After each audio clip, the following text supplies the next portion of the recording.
स्वागत है आप सभी बच्चों का एक बार फिर से दी कॉमर्स मेंटर सर की इस धमाकेदार यूट्यूब चैनल और कॉमर्स की इस दुनिया में। तो बच्चों आइए क्लास 11 की अकाउंटेंसी की हमारी इस जर्नी के अंतिम कड़ी के माध्यम से हम लोग फिर से अकाउंटेंसी में क्या करेंगे भैया, लेखांकन के परिचय की इस अंतिम कड़ी के माध्यम से जानेंगे कि व्यापारिक बट्टा और नगद बट्टे में हम लोग अंतर स्पष्ट किस तरीके से कर सकते हैं या इन दोनों में अंतर स्थापित करके हम लोगों को किस तरीके से बताया गया है। और साथ ही साथ बच्चों आज के होने वाले इस रोमांचक सफर के माध्यम से मैं आप लोगों को रूबरू करवाने वाला हूं, अवगत करवाने वाला हूं बच्चों लेखांकन के कुछ विशिष्ट शब्दावलियों से जो कि व्यवसाय के दृष्टिकोण से आप लोगों को जानने परम आवश्यक हो जाते हैं या बहुत जरूरी हो जाते हैं, क्योंकि ये जो शब्द हैं बच्चों व्यावसायिक लैंग्वेज में बहुत ज्यादा प्रयोग में लाई जाती हैं। तो आइए आज के होने वाले इस रोमांचक सफर की करते हैं शुरुआत। Let's begin.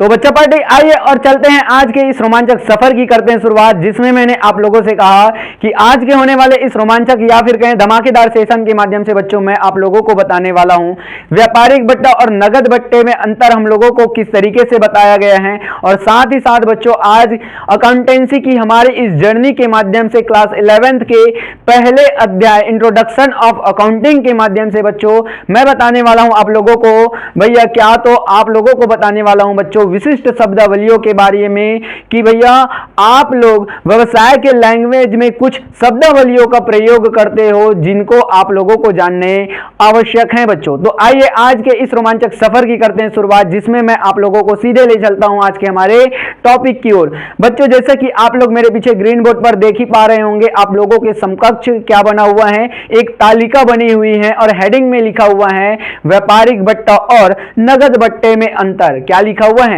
व्यापारिक बट्टा और नगद बट्टे में अंतर यहां पास हेडिंग के रूप में लिखा हुआ है। तो आप लोग भी इसी तरीके का हेडिंग डाल लीजिए नोटबुक निकाल करके और पेन उठा करके, और साथ ही साथ ये तालिका आप लोग भी बना लीजिए जहां 3 भागों में हम लोगों को तालिका बताई गई है। जैसे कि मैंने आप लोगों को बता रखा है कि जब भी आप कोई 2 विषय वस्तुओं में बच्चों अंतर स्पष्ट करते हो तो आप लोग तालिका के माध्यम से ही क्या करो, अंतर स्पष्ट करो। यही सर्वश्रेष्ठ तरीका होता है किसी भी 2 विषय वस्तुओं में अंतर स्पष्ट करने का, क्योंकि आप लोगों के पास क्या होता है, अंतर का आधार होता है और उसी आधार पर आप क्या करते हो, किसी 2 विषय वस्तुओं में अंतर स्पष्ट करने वाले होते हो बच्चों, है ना। तो आइए चलते हैं और अंतर के आधार में पहला कौन सा ऐसा आधार है जिसके थ्रू हम लोग जानेंगे कि व्यापारिक बट्टा और नगद बट्टे में अंतर क्या होता है। तो आइए बच्चों जैसा कि हम लोगों को पहला आधार बताया गया है क्या भैया, उद्देश्य। तो किस उद्देश्य से आपको व्यापारिक बट्टा दिया जाता है और किस उद्देश्य से बच्चों आप लोगों को नगद बट्टा दिया जाता है, उस उद्देश्य के बारे में हम लोग जान लेते हैं। बच्चों कहा जाता है कि व्यापारिक बट्टा जो होता है वो विक्रय बढ़ाने के प्रयोजन से या विक्रय बढ़ाने के उद्देश्य से दिया जाता है। किस उद्देश्य से? विक्रय बढ़ाने के उद्देश्य से व्यापारिक बट्टा दिया जाता है आप लोगों को व्यापारियों के द्वारा। सपोज कीजिए आप लोग क्या करते हो, अमेज़न, फ्लिपकार्ट और क्या करते हो भैया मीशो के थ्रू आप लोग कुछ वस्तुएं खरीदते हो। तो वस्तुएं वहां पास अब खरीदते हो बच्चों, तो वहां पास कोई भी वस्तु आप उठा लो, क्या किया जाता है, 2000 की वस्तु को आप लोगों को कट करके क्या किया जाएगा, 30% ऑफ करके उसमें कुछ अलग अमाउंट ही डाल दिया जाए रहेगा, है ना, जो कि आप लोगों को क्या कर रहे हैं, लुभाने का कार्य कर रहे हैं, आकर्षण का कार्य बना रहे हैं वहां पास अपने वस्तुओं को बिक्री करने के उद्देश्य से। तो यहां पास क्या किया जा रहा है कि विक्रय बढ़ाने के उद्देश्य से वस्तुओं पर आप लोगों को क्या किया जाता है, व्यापारिक बट्टा दिया जाता है बच्चों, है ना। और साथ ही साथ हम लोगों को बताया गया बच्चों कि नगद बट्टा क्यों दिया जाता है या नगद बट्टा देने का उद्देश्य क्या है। तो यहां पास बताया गया बच्चों नगद बट्टा शीघ्र भुगतान प्राप्त करने के लिए दिया जाता है। किस उद्देश्य से नगद बट्टा दिया जाता है आपको? नगद बट्टा जो होता है बच्चों वो शीघ्र भुगतान प्राप्त करने के लिए दिया जाता है। सपोज कीजिए आपने क्या किया, 5000 रुपए का उधार किसी व्यक्ति से लिए हैं, है ना, किसी कारीगर से आपने क्या किए हैं बच्चों, आपने 5000 रुपए का उधार लिए हैं, कर्जा लिए हैं, ऋण लिए हैं। तो उस उधार की धनराशि पर आपको क्या किया जाएगा, नगद बट्टा दिया दिया जाएगा और ये नगद बट्टा कब दिया जाएगा? यदि आपने उनके के द्वारा क्या किया गया था, समय आपको दिया गया था, तो उस समय के पहले यदि आप उस धनराशि का भुगतान कर देते हो तो आपको क्या किया जाएगा? नगद बट्टा दिया जाएगा। तो यहां पर क्या किया जाता है? शीघ्र भुगतान करने के उद्देश्य से ही बच्चों नगद बट्टा आप लोगों को दिया जाता है ना। और कौन सा आधार है सर? तो और बताया गया है बच्चों कि भैया गणना। तो बच्चों मैं बता दूं, व्यापारिक बट्टे की जो गणना की जाती है वो वस्तु के सूची मूल्य पर की जाती है। किस पर की जाती है? वस्तु के सूची मूल्य पर। जैसे कि हमने कहा आप लोगों को कि आप 5,000 रुपए का क्या कर रहे हो, एक क्या कर रहे हो भैया, साड़ी खरीद रहे हो, साड़ी खरीद रहे हो 5,000 रुपए का, तो आपको क्या कर दिया गया? 25% ऑफ बता दिया गया। कितने परसेंट? 25% वहां पास आप लोगों को बच्चों ऑफ बता दिया गया, है ना।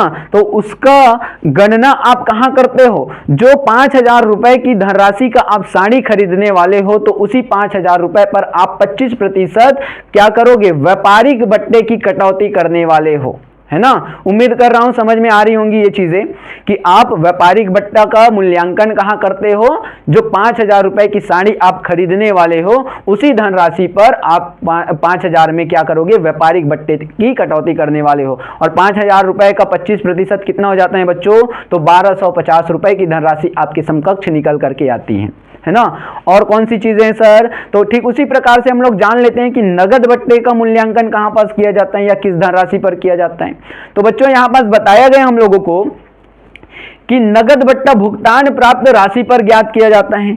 जैसे कि आप लोगों ने क्या किया था? 5,000 रुपए का कर्ज किसी व्यक्ति से लिया था, और यदि आप उस व्यक्ति को क्या कर दे रहे हो? नियत समय से पहले ही भैया उस धनराशि का चुकता कर रहे हो, उस धनराशि को वापस लौटा रहे हो बच्चों, तो उसी धनराशि पर क्या किया जाएगा? आप लोगों को नगद बट्टा दिया जाएगा। और बता दूं बच्चों, नगद बट्टा जो आप लोगों को दिया जाएगा वो कुछ ही % का होगा। जैसे कि आप लोगों के व्यापारिक बट्टे में 25% तक की छूट आप लोगों को मिल गई थी, लेकिन नगद बट्टे में ऐसा कुछ नहीं होता है। नगद बट्टे में आप लोगों को केवल 1 या 2%, ज्यादा से ज्यादा आप लोगों को 5% तक की छूट मिल सकती है। और कौन सी चीजें बताई गई हैं सर? तो और अंतर के आधार में बताई गई है बच्चों हम लोगों को कि लेखा, किसका लेखा हम लोग लेखा पुस्तकों में करते हैं, किनका लेखा हम लोग लेखा पुस्तकों में नहीं करते हैं, उसके बारे में हम लोगों को बताया गया। बच्चों यहां पास बताया गया कि व्यापारिक बट्टा जो है पुस्तकों में नहीं लिखा जाता है। किसमें नहीं लिखा जाता है? व्यापारिक बट्टा जो होता है बच्चों वो आपके द्वारा तैयार की जा रही लेखांकन की पुस्तकों में या बही खाते की पुस्तकों में नहीं लिखा जाता है। उसके जस्ट अपोजिट यदि हम लोग क्या करें, नगद बट्टे की बात करें बच्चों, तो नगद बट्टे को आप लोग क्या करते हो? लेखा पुस्तकों में लिखने का कार्य करते हो। कहां लिखते हो नगद बट्टों को? नगद बट्टों को आप लोग क्या करते हो? लेखा पुस्तकों में लिखते हो बच्चों, है ना। और कौन से अंतर का आधार है सर? और बताया गया बच्चों हम लोगों को बट्टा किसको दिया जाता है। यहां पास बोला गया ना बट्टा किसको दे, तो बट्टा किसको दिया जाता है उसके बारे में भी हम लोगों को बताया गया। तो आइए देखते हैं सर्वप्रथम व्यापारिक बट्टे हम लोग किन किन व्यक्तियों को दे सकते हैं। तो यहां पास बताया गया बच्चों कि व्यापारिक बट्टा उन सभी व्यक्तियों को दिया जाता है जो एक जैसी वस्तु का व्यापार करते हैं। किन जैसी? एक ही प्रकार की यदि कोई वस्तु का व्यापार करने वाला व्यक्ति है तो उन सभी व्यक्तियों को क्या किया जाता है? व्यापारिक बट्टा दिया जाता है। सपोज कीजिए आप लोग क्या कर रहे हो बच्चों, आप लोग स्टेशनरीज का सामान क्या कर रहे हो? स्टेशनरीज के सामान का व्यापार कर रहे हो, है ना। आप लोग स्टेशनरी वाले हो, तो यहां पास आप लोगों को क्या किया जाएगा? आपसे जो बड़े व्यापारी हैं, जहां से आप लोग क्या करते हो? सामानों को खरीदने का कार्य करते हो, वहां बड़े व्यापारी के द्वारा आप छोटे व्यापारियों को क्या किया जाएगा? उस सामान पर कुछ व्यापारिक बट्टा दिया जाएगा बच्चों, है ना। और कौन सी चीजें सर? तो और क्या देखते हैं भैया, अब नगद बट्टे कौन से चीजों को दिया जाता है या कहां दिया जाता है उसके बारे में जान लेते हैं, है ना। तो नगद बट्टा जो होता है बच्चों उसके बारे में भी मैं बता दूं, तो नगद बट्टा जो होता है बच्चों वो केवल उन ग्राहकों को दिया जाता है जो भुगतान समय से पहले करते हैं। किनको दिया जाता है नगद बट्टा? नगद बट्टा हम उनको देते हैं जो हम लोगों का भुगतान हमको समय से पहले ही कर दे। जैसे कि आप लोगों को मैंने 6 माह का क्या किया है? समय दिए हैं 5,000 रुपए लौटाने के लिए। कितने रुपए? 5,000 रुपए मेरा वापस करने के लिए आप लोगों को मैंने 6 माह का समय दिया है, और आप क्या कर रहे हो? 6 माह के समय से पूर्व ही मेरे को यदि आप पैसों का भुगतान कर देते हो, तभी मैं आपको क्या करने वाला हूं? उस पर नगद बट्टा देने वाला हूं बच्चों, है ना। तो उम्मीद कर रहा हूं सारी चीजें बहुत ही अच्छे से सरल शब्दों में आसान भाषा में समझ में आ रही होंगी। तो चलिए और जानने का प्रयास करते हैं अंतर के आधार के माध्यम से कि किस आधार पर हम लोग फिर से व्यापारिक बट्टा और नगद बट्टे में अंतर स्पष्ट कर सकते हैं। और बताया गया बच्चों हम लोगों को कि बीजक में उल्लेख, किन का उल्लेख आप बीजक में करते हो और किन का उल्लेख आप बीजक में नहीं करते हो, इसके बारे में भी आप लोगों को बताया गया। तो मैं बता दूं बच्चों कि व्यापारिक बट्टा जो होता है उसका उल्लेख हम बीजक में करते हैं। किसका उल्लेख हम बीजक में करते हैं? व्यापारिक बट्टे का उल्लेख हमारे द्वारा बीजक में किया जाता है, क्योंकि जब आप किसी भी माल को खरीदते हो, वस्तुओं को खरीदते हो, तो आपको उस वस्तु की सूची मूल्य पर ही क्या किया जाता है? व्यापारिक बट्टा दिया जाता है। इसीलिए क्या किया जाता है? बीजक में व्यापारिक बट्टे को लिखा जाता है या दर्शाया जाता है बच्चों। और ठीक उसी प्रकार से यदि हम लोग बात करें बच्चों नगद बट्टे की, तो नगद बट्टे में आप क्या नहीं करते? बीजक में उसको नहीं लिखते हो, बीजक में नगद बट्टे को नहीं लिखा जाता है। कहीं भी आप लोग देख लेना, आप लोगों को एक प्रमाणक दिया जाता है दो पक्षों के बीच में हुई लेन देन को प्रमाणित करने के लिए, तो उसी प्रमाणक में आप लोगों को व्यापारिक बट्टा दिया जाता है। तो उसमें भैया व्यापारिक बट्टे का लिखा होना तय होता है, लेकिन वहां पास नगद बट्टे का जिक्र नहीं होता है, क्योंकि बीजक में हम लोग नगद बट्टे को नहीं लिखते हैं बच्चों, है ना। और कौन सी चीजें हैं सर? तो और है बच्चों समय, कि किस समय व्यापारिक बट्टा दिया जाता है और किस समय नगद बट्टा आपको प्राप्त होने वाला होता है। तो मैं बता दूं व्यापारिक बट्टा जो होता है बच्चों, माल के सूची मूल्य पर आपको वस्तु को या माल को खरीदते वक्त दिया जाता है। जैसे कि आप क्या कर रहे हो, कुछ वस्तुएं खरीद रहे हो, तो आप वस्तु जब खरीदते हो तो उसी वक्त आप लोगों को क्या किया जाता है? व्यापारिक बट्टा दिया जाता है। और बात कही जाए बच्चों अगर नगद बट्टे की, तो नगद बट्टे जो होता है वो भुगतान प्राप्त करते समय भुगतान प्राप्त करने वाले व्यक्ति के द्वारा दिया जाता है आप लोगों को। जैसे कि मान के चलिए मैं क्या कर रहा हूं, 10,000 रुपए का किसी व्यक्ति से उधार लिया हूं, तो अगर मैं 10,000 रुपए का भुगतान उस व्यक्ति को क्या कर रहा हूं? नियत समय से पहले कर रहा हूं, तो उसी समय मेरे को क्या किया जाएगा? नगद बट्टा प्रदान किया जाएगा भुगतान प्राप्त करने वाले व्यक्ति के थ्रू बच्चों, है ना। और कौन सी चीजें हैं सर? और बताई गई है बच्चों राशि, कि किसकी राशि बड़ी होती है और किसकी राशि छोटी होती है। बड़ी मात्रा में क्या व्यापारिक बट्टा दिया जाता है या बड़ी मात्रा में क्या आपको नगद बट्टा दिया जाता है, उसके बारे में भी हम लोगों को बताई गई। तो मैं बता दूं बच्चों कि व्यापारिक बट्टे की जो राशि होती है वो सामान्य रूप से बड़ी होती है। जैसे कि आप लोग फ्लिपकार्ट, अमेजॉन और मीशो में क्या खरीदते हो, कुछ वस्तुएं खरीदते हो, तो वहां आप लोगों ने देखे होंगे 30% ऑफ लिखा है, किसी में 50% लिखा है, किसी में 70% लिखा है, 75% लिखा है, ऐसा लिखा होता है ना, कि आपको इतने परसेंट की दर से छूट मिल रही है। लेकिन नगद बट्टे में ऐसा कुछ नहीं है। नगद बट्टे की जो राशि होती है बच्चों वो सामान्य रूप से छोटी होती है। क्यों? क्योंकि भैया कोई भी व्यक्ति जो है 10,000 रुपए का आपको कर्जा दिए हैं और 10,000 रुपए में क्या आपको 30% छूट दे सकते हैं? 3,000 रुपए आपका छूट कर सकते हैं क्या? ऐसा कभी नहीं हो सकता है। आपको केवल 1 से 2% की छूट ही आपको नगद बट्टे में मिल सकती है या नगद बट्टे के रूप में मिल सकती है बच्चों, है ना। और कौन कौन सी चीजें बताई गई सर अंतर के आधार में, जिससे हम लोगों को व्यापारिक बट्टा और नगद बट्टे को समझने में मदद मिल सके? तो आइए और देखते हैं कौन सी चीजें बताई गई। बच्चों बताई गई है दोनों छूट एक साथ मिल सकती हैं क्या? कि आप लोगों को बताया गया कि दोनों छूट एक साथ थोड़ी ना मिल सकता है ना। यहां पास हम लोग देखेंगे कि व्यापारिक बट्टा क्या एक साथ, और व्यापारिक बट्टे के साथ में आपको क्या नगद बट्टे भी मिल सकता है।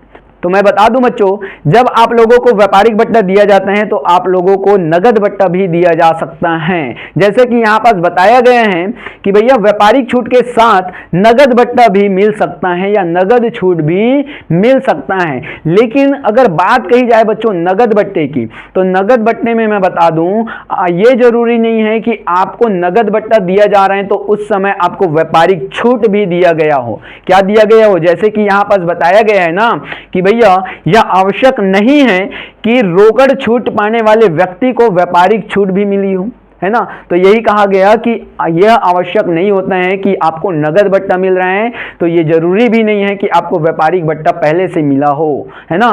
तो उम्मीद कर रहा हूं बच्चों कि आप लोगों को व्यापारिक बट्टा और नगद बट्टे में अंतर बहुत ही सरल और आसान भाषा में समझ में आ गई होंगी। तो चलते हैं बच्चों आज के हमारे और कुछ टॉपिक के माध्यम से जानने का प्रयास करते हैं कि विशिष्ट शब्दावलियों के बारे में कैसे हम लोगों को बताया गया है, जिनको हम लोग व्यावसायिक परिसर में, व्यावसायिक भाषा में बहुत ही ज्यादा उपयोग करने वाले हैं बच्चों। तो आइए चलते हैं सीधे हमारे टॉपिक की ओर। आप लोग फिर से लिख लीजिए विशिष्ट शब्दावलियों का हेडिंग बच्चों। तो यहां पास जैसे कि आप लोग मेरे पास देख पा रहे होंगे ग्रीन बोर्ड पर लिखा हुआ है भैया, सर्वप्रथम व्यवसाय। व्यवसाय का तात्पर्य क्या है? आप व्यवसाय की दृष्टिकोण से क्या करते हो? कोई भी व्यापार का संचालन करते हो बच्चों, तो व्यवसाय से तात्पर्य क्या है, यहां पास आप लोगों को पूछा गया।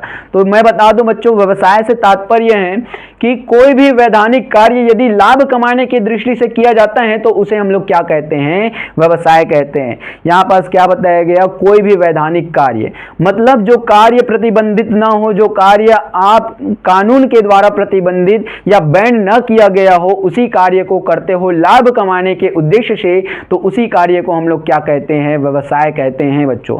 ऐसा नहीं है कि आप जिस को क्या कर दिया गया हो भैया, कानून के द्वारा या सरकार के द्वारा जिस पर प्रतिबंध लगाया गया हो उस कार्य को करो और उसको व्यवसाय कह दे, ऐसा बिल्कुल नहीं है। जिस कार्य को करने की अनुमति आप लोगों को कानून के द्वारा दी जाती है या सरकार के द्वारा दी जाती है और जिससे आप क्या करते हो? लाभ प्राप्त करते हो, तो वही आपके लिए क्या कहलाता है बच्चों? व्यवसाय कहलाता है ना। और कौन सी चीजें हैं सर? और बताई गई है बच्चों व्यापार। अब यहां पर देखिए, व्यवसाय तो वैधानिक कार्य जो आप लाभ कमाने के उद्देश्य से करते हो। अब यहां पर बताया गया व्यापार। व्यापार का तात्पर्य होता है बच्चों कि वस्तुओं तथा सेवाओं का क्रय और विक्रय लाभ कमाने के उद्देश्य से किया जाए तो उसे हम व्यापार कहते हैं। किसको कहते हैं सर? तो वस्तुओं और सेवाओं का आदान प्रदान या फिर कहें क्रय और विक्रय आप करते हो लाभ कमाने के उद्देश्य से बच्चों, तो उसे हम क्या कहते हैं? व्यापार कहते हैं। सपोज कीजिए आप क्या कर रहे हो, जैसे कि मैंने आपको बोला स्टेशनरीज का आपका एक दुकान है, तो आप स्टेशनरीज के दुकान में क्या करते हो बच्चों? किताबों को बेचने और खरीदने का कार्य करते हो, खरीदने और बेचने का कार्य करते हो। तो ये आपके लिए क्या हो गया? लाभ कमाने के उद्देश्य से व्यापार हो गया बच्चों, है ना। क्या हो गया? ये आपका व्यापार हो गया, क्योंकि आप लाभ कमाने के उद्देश्य से स्टेशनरी सामानों का या किताबों का खरीदी और बिक्री का कार्य करने वाले हो, है ना। और कौन सी चीजें बताई गई सर? तो और बताई गई है बच्चों ऋण। ऋण से तात्पर्य क्या है? तो मैं बता दूं बच्चों, ऋण से तात्पर्य है कि भैया यहां पास जैसे कि आपको बताया गया कि ऋण किसी व्यक्ति, फर्म, संस्था या बैंक से लिया गया उधार धन है, जिसी को हम लोग क्या कहते हैं? ऋण कहते हैं बच्चों। ऋण से तात्पर्य क्या बताया गया कि किसी भी व्यक्ति से, फर्म से, संस्था से या फिर कहूं बच्चों मैं बैंक से यदि आप कुछ धनराशि उधार लेते हो तो उसी उधार की धनराशि को ही हम लोग क्या कहते हैं? ऋण कहते हैं बच्चों, जैसा कि आप लोगों को यहां बताई गई है ना। और कौन कौन सी चीजें हैं सर? और है बच्चों दिवालिया। और क्या है? दिवालिया। दिवालिये का तात्पर्य है बच्चों वह व्यक्ति जिसके दायित्व उसकी संपत्ति से ज्यादा हो जाते हैं एवं अब वह अपने दायित्वों का भुगतान करने में असमर्थ हो जाते हैं, तो उसे हम लोग क्या कहते हैं? दिवालिया कहते हैं। सपोज कीजिए आप लोगों की संपत्ति कितनी है? 50,000 रुपए की है। सर हमारे पास तो संपत्ति ही नहीं है। घर किसका है भैया? पापा के नाम पे है। तो पापा जी के नाम पे ये कंफर्म है क्या? नहीं सर, वो तो दादाजी के नाम पे है। तो बच्चा वो जो जिस घर में आप रह रहे हो ना, वो आपके दादाजी की संपत्ति है, ना ही आपके पापा जी की संपत्ति है, ना ही आपकी संपत्ति है। तो यहाँ पास आपकी कुछ संपत्ति ही नहीं है, तो हम लोग कैसे आइडेंटिफाई करेंगे भैया कि आपको हम लोग कितने रुपए का ऋण दे सकते हैं? आपको तो ऋण देने के योग्य ही नहीं समझा जाएगा या कर्जा देने के योग्य ही नहीं समझा जाएगा, है ना। क्योंकि जिनको हम लोग क्या करते हैं? कर्जे देते हैं, ऋण देते हैं, तो भैया उस पैसों की वसूली के लिए क्या किया जाता है? कुछ न कुछ सबूत के तौर पर, हाँ भैया मेरे पास इतने रुपए की संपत्ति है, इतनी जमीन है, ये हम लोगों को प्रूफ के तौर पे देना होता है। तो यहां पर जैसे कि मान के चलिए आपके दादाजी की जो संपत्ति है बच्चों वो 50,000 रुपए की है। कितने रुपए की है? 50,000 रुपए की है। लेकिन उसकी जो दायित्व है, उनकी क्या है? दायित्व है बच्चों, या उनके जो कर्जे हैं वो 50,000 रुपए से ज्यादा हैं। कहीं भी ज्यादा है, मतलब 1 लाख रुपए का है बोल सकते हैं।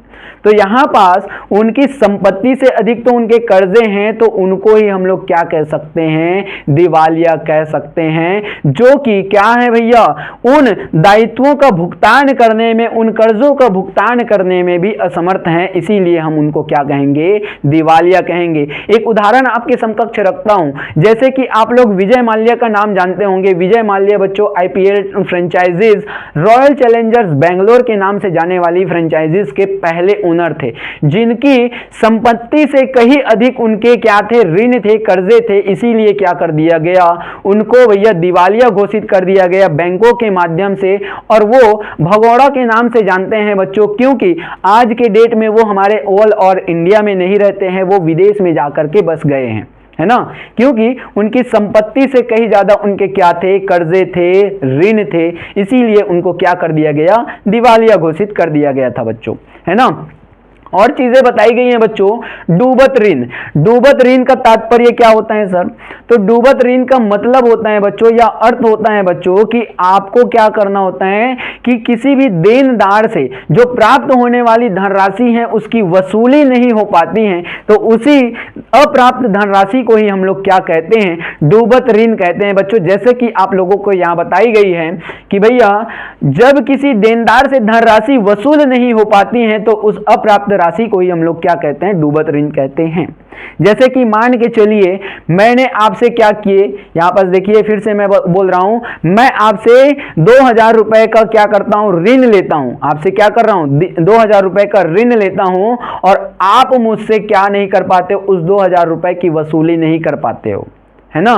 तो यहां पास जो आपका पैसा डूब चुका है ना, आपको वो पैसा मिलने वाला नहीं है, तो उसी धनराशि को हम लोग क्या कहते हैं बच्चों, व्यवसाय की भाषा में डूबत ऋण कहते हैं, है ना। तो आइए और चलते हैं और बताते हैं भैया फर्म किसे कहते हैं। बच्चों फर्म से तात्पर्य है कि व्यवसायिक कार्य में संलग्न प्रत्येक व्यवसायिक इकाई फर्म कहलाती है। यहां पास क्या बोला गया कि भैया व्यवसायिक कार्य में संलग्न प्रत्येक व्यापारिक इकाई जो होती हैं वो फर्म कहलाती हैं। आपके फर्म से तात्पर्य अगर मैं कहूं बच्चों, तो साझेदारी व्यवसाय में निहित व्यक्तियों को ही हम लोग क्या कहते हैं, सामूहिक रूप से फर्म कहते हैं। जैसे कि यहां पास बताया गया ना आप लोगों को कि व्यवसायिक कार्य में संलग्न प्रत्येक व्यापारिक इकाई क्या कहलाती हैं, फर्म कहलाती हैं। तो व्यक्तियों को ही हम लोग फर्म कहते हैं। क्यों, क्योंकि व्यक्तियों के द्वारा ही क्या किया जाता है, फर्म का संचालन का कार्य किया जाता है। और साझेदारी व्यवसाय में बच्चों जो व्यक्ति साझेदारी व्यवसाय में कार्यरत हैं या संलग्न हैं, उन्हीं लोगों को हम लोग सामूहिक रूप से क्या कहते हैं, फर्म कहते हैं बच्चों। और कौन कौन सी चीजें सर बता भी दो। और बताई गई हैं बच्चों प्रविष्टि।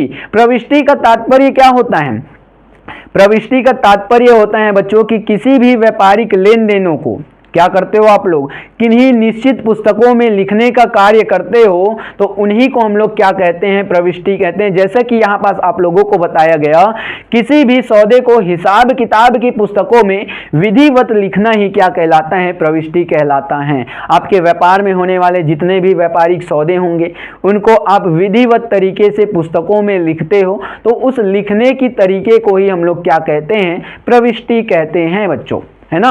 और कौन कौन सी चीजें सर और बताई गई हैं बच्चों आप लोगों को, खाता। खाते से तात्पर्य क्या है सर, तो यहां पर जैसे कि आप लोग देख पा रहे होंगे बताया गया है कि प्रत्येक व्यक्ति, फर्म, कंपनी, संस्था, वस्तु, संपत्ति, आय, व्यय और लाभ अथवा हानि का विधिवत लेखा करने के लिए क्या किया जाता है बच्चों, एक शीर्षक तैयार किया जाता है। और उस शीर्षक के अंतर्गत एक तालिका बनाई जाती है, और उस तालिका को ही हम लोग क्या कहते हैं बच्चों, खाता कहते हैं। फिर से सुन लो, आप लोगों को फिर से मैं बता रहा हूं यहां पास क्या चीजें बताई गई कि भैया प्रत्येक व्यक्ति, फर्म, कंपनी, संस्था या संपत्ति, आय, व्यय, लाभ अथवा हानि को क्या करने के लिए, लेखा करने के लिए एक शीर्षक के अंतर्गत एक तालिका बनाई जाती है बच्चों, और उसी तालिका को हम लोग क्या कहते हैं, खाता कहते हैं बच्चों। जिनमें दो पक्ष होते हैं, कितने पक्ष होते हैं? दो पक्ष होते हैं बच्चों। जैसे आपके एक सिक्के के दो पहलू होते हैं, ठीक उसी प्रकार से आपके लेन देन के दो पहलू होते हैं, एक तो खरीदने वाला तो दूसरा बेचने वाला। तो ठीक इसी प्रकार से आपके खरीदने और बेचने वाले का जो पक्ष है उनको आप लोग क्या करोगे? अलग अलग पक्षों में लिखोगे। तो यहां पास खाते भी जो होते हैं बच्चों वो दो प्रकार के होते हैं, है ना। जैसे कि आप लोगों को बताया गया कि पहले पक्ष में यहां हम लोग क्या करते हैं? नामे का नाम दे देते हैं। पहले पक्ष को किसका नाम दे देते हैं? नामे का नाम दे देते हैं। तो वही दूसरे पक्ष को बच्चों हम लोग नाम दे देते हैं किसका? जमा का। किसका नाम दे देते हैं? जमा का नाम दे देते हैं। तो यहां पास आप लोगों को बता दिया ना कि तालिका को दो भागों में विभक्त किया जाता है। पहले तालिका में आप लिखते हो नामे, जिसी को हम लोग विकलन कहते हैं या फिर कहते हैं बच्चों डेबिट। और अगर दूसरे पक्ष की बात कही जाए बच्चों तो दूसरे पक्ष में हम लोग लिखते हैं जमा, जिसी को हम लोग कहते हैं बच्चों समाकलन या फिर कहते हैं क्रेडिट बच्चों, है ना। तो आइए और कौन सी चीजें बताई गई हम लोगों को विशिष्ट शब्दावलियों में जानने का प्रयास करते हैं बच्चों। और बताई गई है बच्चों नामे एवं जमा। जिस नामे और जमा की हम लोग अभी अभी बात कर रहे थे उसी के बारे में हम लोगों को बताया गया कि नामे और जमा क्या होता है। बताया गया है बच्चों कि प्रत्येक खाता दो भागों में विभक्त किया जाता है। हाँ भैया, हमने अभी अभी पढ़ा कि प्रत्येक खाता कितने भागों में विभक्त किया जाता है? दो खातों में या दो प्रकार से विभक्त किए जाते हैं बच्चों। जैसे कि आप लोगों को बताया गया बाएं पक्ष में नामे तो दाएं पक्ष में आप क्या करते हो? जमा को लिखने का कार्य करते हो। बाएं पक्ष में कौन सा हिस्सा होता है या कौन सा पक्ष होता है? आपके बाएं पक्ष में होता है बच्चों नामे, जिसी को हम लोग ने बोला विकलन या फिर जिसी को बोलते हैं बच्चों हम लोग डेबिट। और दाहिने पक्ष में हम लोग क्या करते हैं? जमा को लिखते हैं। जमा को जिसी तरीके से हम लोग बोलते हैं समाकलन या फिर बोलते हैं बच्चों क्रेडिट, है ना। और कौन कौन सी चीजें सर और बताई गई हैं बच्चों? लेखा पुस्तकें। लेखा पुस्तकों से क्या तात्पर्य है? तो लेखा पुस्तकों से अर्थ यही लगाया जाता है बच्चों कि व्यापारिक सौदों को जिन पुस्तकों में लिखा जाता है उन पुस्तकों को ही लेखा पुस्तकें कहा जाता है। क्या कहा जाता है? आपके व्यापार में होने वाली जितने भी व्यापारिक लेन देनें होती हैं और उन लेन देनों को लिखने के लिए जो आपने रिकॉर्ड बुक रखे हैं, बही खाताएं रखे हैं, उन्हीं रिकॉर्ड बुक को क्या कहा जाता है बच्चों? लेखा पुस्तकें कहा जाता है। व्यवसाय की भाषा में, लेखांकन की भाषा में बच्चों। तो उम्मीद कर रहा हूं बच्चों आप लोगों से कि आप लोगों को इस सेशन के माध्यम से भैया व्यापारिक बट्टा और नगद बट्टे में अंतर किस तरीके से स्पष्ट किए जाते हैं और साथ ही साथ लेखांकन की भाषा में विशिष्ट शब्दावलियों का प्रयोग कहाँ किया जाता है या विशिष्ट शब्दावलियों का अर्थ क्या होता है, बहुत ही बारीकियों से आसान भाषा में समझ में आ गई होंगी बच्चों। तो मिलते हैं बच्चों अगले वीडियो के माध्यम से। तब तक के लिए टाटा बाय बाय और जय हिंद।